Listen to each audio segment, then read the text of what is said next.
Herkese merhabalar. Kanalıma ve mutfağıma hoş geldiniz. Bugün sizlere yapımı oldukça kolay, dışı çıtır çıtır ve içi kat kat muhteşem bir börek tarifi hazırladım. Tarifimin bütün püf noktalarını atlamadan izlemenizi tavsiye ederek yapımına başlıyorum.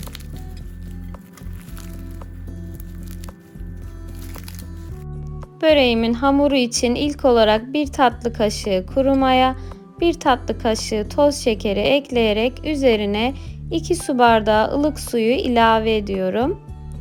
Ve şeker ve maya eriyinceye kadar güzelce karıştırıyorum. Hemen ardından 1 yemek kaşığı sirkeyi ilave ederek önceden elemiş olduğum unumun yarısını ekliyorum. Ve unun üzerine 1 tatlı kaşığı tuzu da ilave ettikten sonra spatulamla hamurum yoğunlaşıncaya kadar güzelce karıştırmaya başlıyorum. Sizlerin de ununuzu azar azar ve kontrollü bir şekilde eklemenizi tavsiye ediyorum. Herkesin kullandığı unun markasına ve kalitesine göre hamurun aldığı un miktarı az da olsa değişiklik gösterebilir. Ben tarifimde toplamda 4,5 su bardağı un kullandım. Kullanmış olduğum su bardağı ölçüsü klasik 200 mililitrelik su bardağıdır. Ve her zaman olduğu gibi tarifimde kullanmış olduğum bütün malzemeleri detaylı bir şekilde açıklama kısmına ekliyor olacağım. Oradan bakarak faydalanabilirsiniz. Hamur işlerini hazırlarken dikkat etmeniz gereken bir püf nokta hamurunuzu çok güzel yoğurmanızdır. Hamuru ne kadar güzel yoğurursak böreğimiz o kadar harika olacaktır. Hamurumu yoğurma kabında toparladıktan sonra masamın üzerine alarak bu şekilde eze eze hamuru pürüzsüz bir kıvam alıncaya kadar yoğurmaya devam ettim. Ve hamuru yoğururken baktınız ki hamur elinize çok yapışıyor. Bu aşamada ara ara hafif hafif un serpiştirebilirsiniz. Görmüş olduğunuz gibi hamurum çok güzel, yumuşacık, elastik bir kıvama ulaştı. Benim size tavsiyem hamurunuzu yoğurma kabı yerine masada bu şekilde yumruklaya yoğurmanızdır. Emin olun hamurunuz kısa sürede çok güzel, elastik bir kıvam alacaktır. Şimdi hamurumu tekrar yoğurma kabına alarak hava almayacak şekilde üzerini streç film ve temiz de bir bezle kapatıyorum ve oda sıcaklığında yarım saat dinlenmeye bırakıyorum. Hamurum dinlenirken ben de 100 gram eritmiş olduğum tereyağın üzerine 4 yemek kaşığı da sıvı yağ ekliyorum. Dinlendirmiş olduğum hamur kendini salarak istediğim kıvama ulaştı.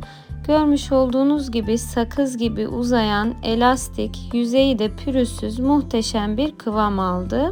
Sizler de hamurunuzu bu püf noktaları atlamadan güzel bir şekilde yoğurarak dinlendirirseniz evlerinizde bu hamuru kolaylıkla hazırlayabilirsiniz. Şimdi hamuru rulo şeklinde uzatarak 4 eşit parçaya bölüyorum. Ve bölmüş olduğum hamur parçalarını bu şekilde avuç içimde yuvarlayarak bezeler haline getiriyorum. Bezelerimi hazırlarken hepsinin eşit büyüklükte olmasına özen gösteriyorum. Ve hızlı bir şekilde bezelerimi hazırladıktan sonra önceden hazırlamış olduğum tereyağı ve sıvı yağ karışımına bezelerimi bulayarak bir tabağın içerisine yerleştiriyorum.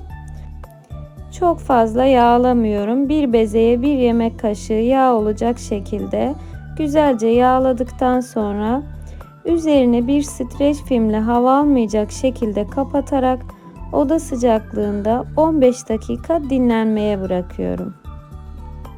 Dinlenen hamur kendini salacak ve daha kolay bir şekilde açılacaktır. Şimdi dinlendirmiş olduğum bezelerden bir tanesini altını üstünü güzelce yağlayarak masamın üzerine alıyorum. Ve parmak uçlarımla bu şekilde kenarlarına doğru bastırarak açmaya başlıyorum. Kesinlikle oklava veya merdane kullanmanıza gerek yok. Evde hiç hamur açmayı bilmeyenlerin bile rahatlıkla hazırlayabileceği bir börek tarifi oldu.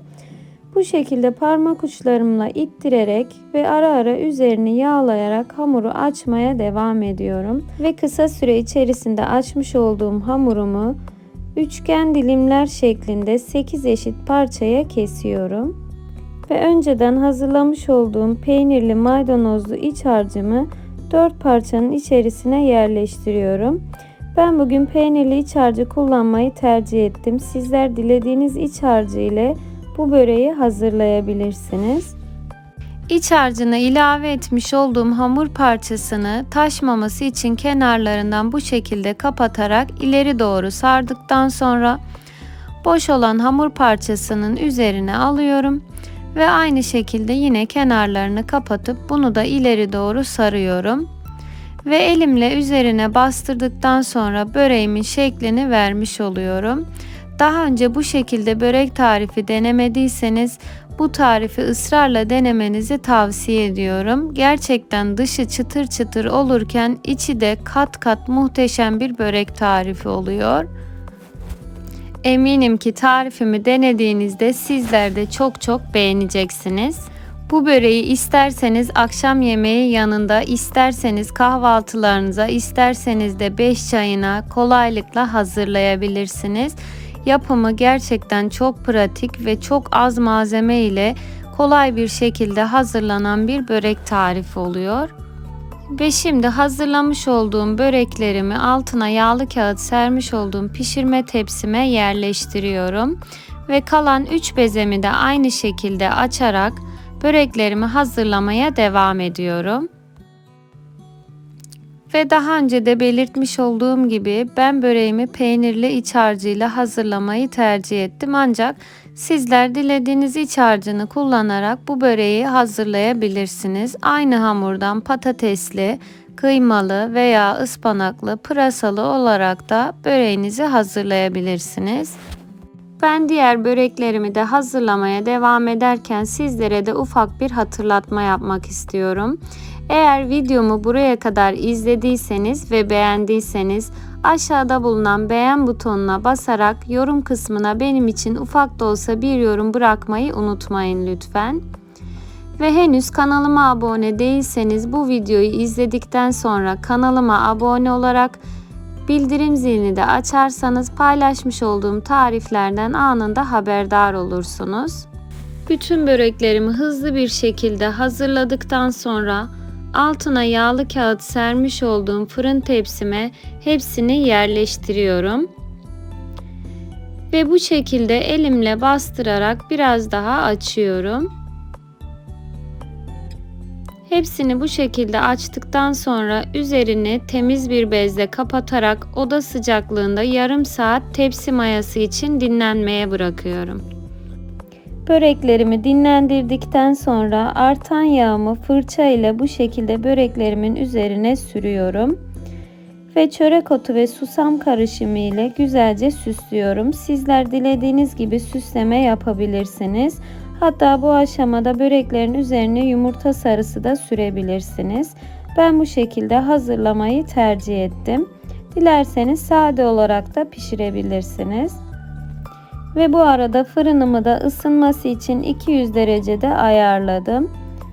Hazırlamış olduğum böreklerimi önceden ısıtmış olduğum 200 derecelik fırına pişmesi için götürüyorum. Böreklerin altı üstü nar gibi kızarıncaya kadar pişirdim ve şimdi fırından çıkardım. İnanılmaz lezzetli görünüyor. Gerçekten görüntüsü kadar lezzeti de şahane bir börek oldu. Hemen şöyle bir tanesini alarak dokusunu sizlere daha yakından göstermek istiyorum. Ne kadar çıtır çıtır pul pul dökülen ve içerisi de o kadar kat kat muhteşem bir börek olduğunu sizler de ekrandan görebiliyorsunuz. Zaten göründüğü üzere içerisinde hiçbir şekilde hamurlaşma, kalın bir hamur tabakası olmadı. Gördüğünüz gibi içerisi tel tel ayrılan muhteşem bir börek tarifi oldu. Benim yöntemimle tarifimi atlamadan bütün püf noktaları ile uygularsanız sizler de bu börek tarifini evlerinizde rahatlıkla hazırlayabilirsiniz. Tarifimi yapıp deneyecek olanlara şimdiden afiyet olsun diyorum.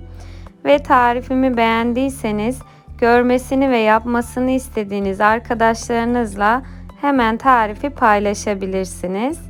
ve kanalımda birbirinden güzel çıtır çıtır nefis börek tariflerine rahatlıkla ulaşabilirsiniz. Tariflerimi izliyor ve beğeniyorsanız ve henüz kanalıma abone değilseniz şimdi ücretsiz bir şekilde abone olarak kanalıma destek olabilirsiniz. Beni buraya kadar izlediğiniz için hepinize teşekkür ediyorum. Sonraki tariflerimde de görüşmek dileğiyle. Hepiniz sevgiyle kalın, hoşça kalın.